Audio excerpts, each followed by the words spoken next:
ඉරානි විදේශ අමාත්‍ය අබ්බාස් අරක්චි අද මුළු ලෝකයටම විශ්මයජනක සුබ පණිවිඩයක් ලබා දුන්නා. ඒ තමයි ඉදිරි සටන් විරාම කාලය සඳහා හෝමුස් සමුද්‍ර සංදිය සම්පූර්ණයෙන්ම විවෘත කරන බව. ඒත් තත්ත්වය තරමක් සංකීර්ණ කරමින් ට්‍රම්ප් ජනාධිපතිවරයා ඒ වෙනුවෙන් ස්තුතිය පළ කරන ගමන්ම කිව්වා හෝමුස් විවෘත කළත් ඉරාන වරායන් මත පනවලා තියෙන නාවික අවහිරතාවය ඒ විදිහටම ක්‍රියාත්මකයි කියලා. ඒ අතරේ IRGC කියනවා Tamanගේ අනුමැතිය ලැබපු සිවිල් නැව්වලට විතර හෝමුස් සරහා ගමන් කරන්න පුළුවන් බව. හමුදා යාත්‍රාවලට තහනම තවමත් ක්‍රියාත්මකයි. චීනයේ ඉහළම J-10 ගුවන් යානා ඇතුළුව පාකිස්තාන ප්‍රහාරක ජෙට් යානා 24ක් ඉරාන සාම සාකච්ඡාකරුවන් ඉස්ලාමාබාද් ඉඳන් ආරක්ෂිතව ටෙහෙරානයට රැගෙන ගිහින් තියෙන බවට තවත් කතාවක් වාර්තා වෙනවා. මොකද්ද මේකේ තිරය පිටුපස කතාව? මේ අතරේ ඉරානයේ යුරේනියම් තොග ඇමරිකාවට දෙන්න ඉරානය එකඟ වුණ බවත් ඒ වෙනුවට ඉරානයේ අත්හිටුවන ලද ඩොලර් බිලියන 20ක අරමුදල් නිදහස් කරන්න ට්‍රම්ප් එකඟ වෙලා තියෙන බවත් කියනවා. ඒත් ඒ සියල්ල අතරේ ඉරාන දැඩි මතධාරී පූජකවරුන් අනතුරු අඟවනවා ඇමරිකා එක්සත් ජනපදයේ එක්ක යුද්ධය අවසන් වෙන්නේ නැහැ කියලා. ඒක විවිධ ස්වරූපයන්ගෙන් දිගටම පවතී කියලා ඔවුන් කියනවා. ආයෙත් කවුරුත් ඉරානයට අත තියන්න තරම් එඩිතර වෙන එකක් නෑ කියලාත් ඔවුන් කියනවා. ඉතින් ලෝකයටම හිසරදයක් වුණ හෝමුස් සමුද්‍ර සංදිය නැවත විවෘත වෙනවා. ඒත් එක්කම මැද පෙරදිග යුද්ධයට මොකද වෙන්නේ කියලා අපි කතා කරමු. Radical Sri Lanka brings the world to your screen. Subscribe for your daily international news update. Radical Sri Lanka International Update. Stay informed.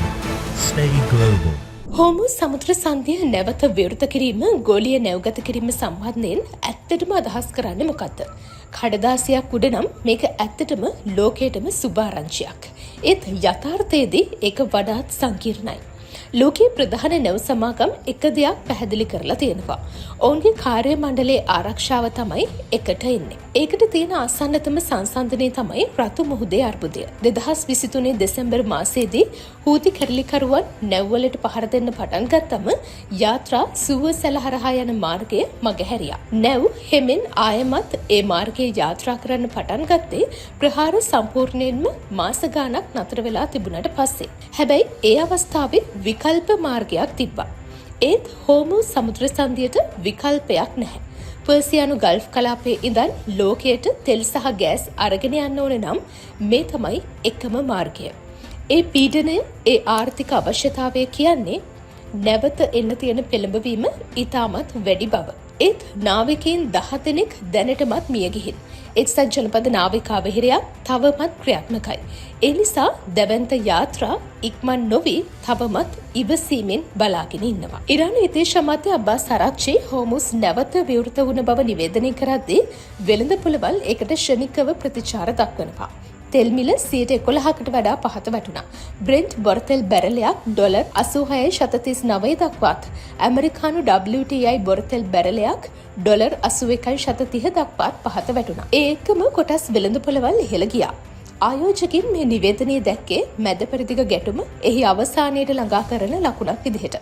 ඒත් විශ්ලේෂකයන් අනතුරු අඟවනවා ඇත්ත වශයෙන්ම කොපමණ තෙල් නැව් සමුද්‍ර සංදිය හරහා ගමන් කරනවාද කියන දේ මත සැබෑ පරීක්ෂණය සිද්ධ වෙන බවට. හෝමුස් සමුද්‍ර සංදිය සම්පූර්ණයෙන්ම වහාම කොන්දේසි විරහිතව නැවත විවෘත කරන්න පැරිසියේදී විශේෂ හමුවක් පැවැත්වුණා. ඒ ප්‍රංශ ජනාධිපති මැක්‍රෝන් සහ බ්‍රිතාන්‍ය අගමැති ස්ටාර්මර්ගේ ප්‍රධානත්වයෙන්. හෝමුස් නැවත විවෘත කෙරුණු ආරංචිය පිළිගනිමින් ඔවුන් කිව්වේ නාවික නිදහස ආරක්ෂා කිරීම සඳහා ප්‍රංශය සහ එක්සත් රාජධානිය ජාත්‍යන්තර නාවික මෙහෙයුමකට නායකත්වය දෙන බව.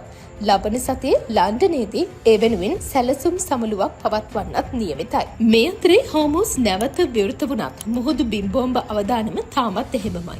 ඒ අනුව තවත් ට්‍රුත් සෝෂල් සටහනක ට්‍රම්ප් කියනවා ඉරානය සහ ඇමරිකාව එකතු වෙලා බිම්බෝම්බ ඉවත් කිරීමේ කටයුතු කරගෙන යනවා කියලා. මේ හැම දෙයකම කේන්ද්‍රයේ න්‍යෂ්ටික ප්‍රශ්නය තාමත් ඉදිරියි. ඇමරිකා එක්සත් ජනපදයට අවශ්‍ය වෙන්නේ ඉරානය න්‍යෂ්ටිකාවි සඳහා වන මාවත ස්ථිරවම අතහැරීම. ඉරානය අවධාරණය කරන්නේ තමන්ගේ න්‍යෂ්ටික වැඩසටහන සම්පූර්ණයෙන්ම සාමකාමී බව.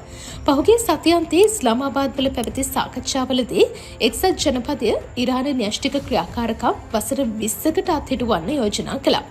ඒත් ඉරානය වසර 3 සිට 5 දක්වා කාලයක් ඒක අත්හිටුවන්න යෝජනා කළා. ඊට පසුව ඇක්සියස් වාර්තා කරනවා එක්සත් ජනපදයේ සහ ඉරානය පිටු 3ක සැලැස්මක් සාකච්ඡා කරමින් ඉන්න බව. ඉරානයේ අධික ලෙස වැඩි දියුණු කළ යුරේනියම් තොගය වෙනුවට ඩොලර් බිලියන 20ක අත්හිටපු ඉරාන අරමුදල් නිදහස් කරන්න වොෂින්ටනයට කරන යෝජනාවක්. ඒත් ට්‍රම්ප් මුදල් හුවමාරුවක් වෙන බව ප්‍රතික්ෂේප කළා. ට්‍රුත් සෝෂල් සටහනකින් ඔහු කිව්වේ ඇමරිකානු B2 බෝම්බ හෙළන යානා විසින් නිර්මාණය කරපු නියුක්ලියර් ඩස්ට් බාර දෙන්න ඉරානය එකඟ වුණ බව. හැබැයි එවැනි කිවිසුමක් කවදාවත් ඇති කරගත්තේ නැහැ කියලා ඉරාන රාජ්‍ය මාධ්‍ය ආයමත් තහවුරු කරනවා. ඉරාන ජනාධිපති පෙසෙෂ්කියන් පැහැදිලිවම කියනවා ඉරානය න්‍යෂ්ටිකාවේ නිපදවන්නේ නැහැ කියලා. ඒත් යුරේනියම් පොහොසත් කිරීමේ අයිතිය විවාදාත්මක බව ඉරානයත් කියනවා. ඒකේ මට්ටම ගැන විතරක් සාකච්ඡා කරන්න පුළුවන්. මේ විදිහට දෙපාර්ශ්වය අතර පරතරය තාමත් එහෙමමයි. ඒත් පාකිස්තාන මැදිහත්කරුවන් කියන්නේ තිරය පිටුපස රාජ්‍යතාන්ත්‍රික කටයුතු ඉදිරියට යනවා කියලා. දින 60ක් ඇතුළත සම්පූර්ණ ගනුදෙනුවකින් පසුව ඇතිවෙන්න පුළුවන් අවබෝධතා ගිවිසුමක් ගැන ඔවුන් කියනවා. දැන් සමහර විට මේ මුළු කතාවෙම වඩාත්ම නාටකාකාර විස්තරය තමයි මේ. පහුගිය සතියන්තයේ සාකච්ඡා සඳහා ඉස්ලාමාබාද් නුවරට ගිය ඉරාන සාකච්ඡාකරුවන් නැවත තමන්ගේ රටට යද්දී ආරක්ෂාව ගැන බිය වෙනවා. ආපහු යන අතරමඟදී ඊශ්‍රායලය ඔවුන්ගේ ගුවන් යානා ඉලක්ක කරගනී කියලා ඔවුන් බිය වෙනවා. ඒ අනුව අවුරුදු ගණනාවකට පස්සේ පාකිස්තානය තමන්ගේ වඩාත්ම වැදගත් ගුවන් මෙහෙයුමකින් ඒකට ප්‍රතිචාර දක්වනවා. චීනයේ නිෂ්පාදිත J-10 ඇතුළු ප්‍රහාරක ජෙට් යානා 24ක් හදිසි මෙහෙයුමකට එකතු වෙනවා. පාකිස්තානයේ ගුවන් අනතුරු ඇඟවීමේ සහ පාලන පද්ධතිය පූර්ණ ගුවන් නිරීක්ෂණ සඳහා යොදවලා තිබුණා. විදේශ අමාත්‍ය අබ්බාස් ආරක්ෂිගේ නායකත්වයෙන් යුත් දූත පිරිස ටෙහෙරානයේ දක්වාම ආරක්ෂිතව රැගෙන ගියා. මීට කලින් යුද්ධය පවතින දවස්වල ඉරාන විදේශ ඇමති සහ පාර්ලිමේන්තු කතානායකයා ඊශ්‍රායල ප්‍රහාර ලැයිස්තුවට ඇතුළත් කරලා තිබුණා.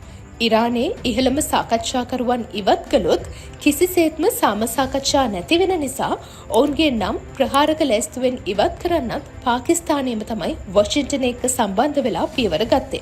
ඒ අනුව තාවකාලිකව ඔවුන් දෙදෙනා ප්‍රහාරක ලැයිස්තුවෙන් ඉවත් කරන බව තමයි ඊශ්‍රායලය කිව්වේ. මේ සියල්ල සිදුවෙමින් තියෙද්දී ඊශ්‍රායලය සහ ලෙබනනය අතර සමාන්තර සටන් විරාමයක් ආරම්භ වෙනවා. එක්සත් ජනපද සහය ඇතිව දින 10ක සටන් විරාමයක් ඊයේ ආරම්භ වුණා. හිස්බුල්ලා සංවිධානය ඊශ්‍රායලයට පහර දීම වළක්වන්න පියවර ගන්න බවට ලෙබනන් රජය එකඟ වුණා. ඊශ්‍රායලය ආත්ම ආරක්ෂාව සඳහා තියෙන අයිතිය තියාගන්නවා. ඊශ්‍රායලය දකුණු ලෙබනනෙන් ඉවත් වෙන්නේ නැහැ.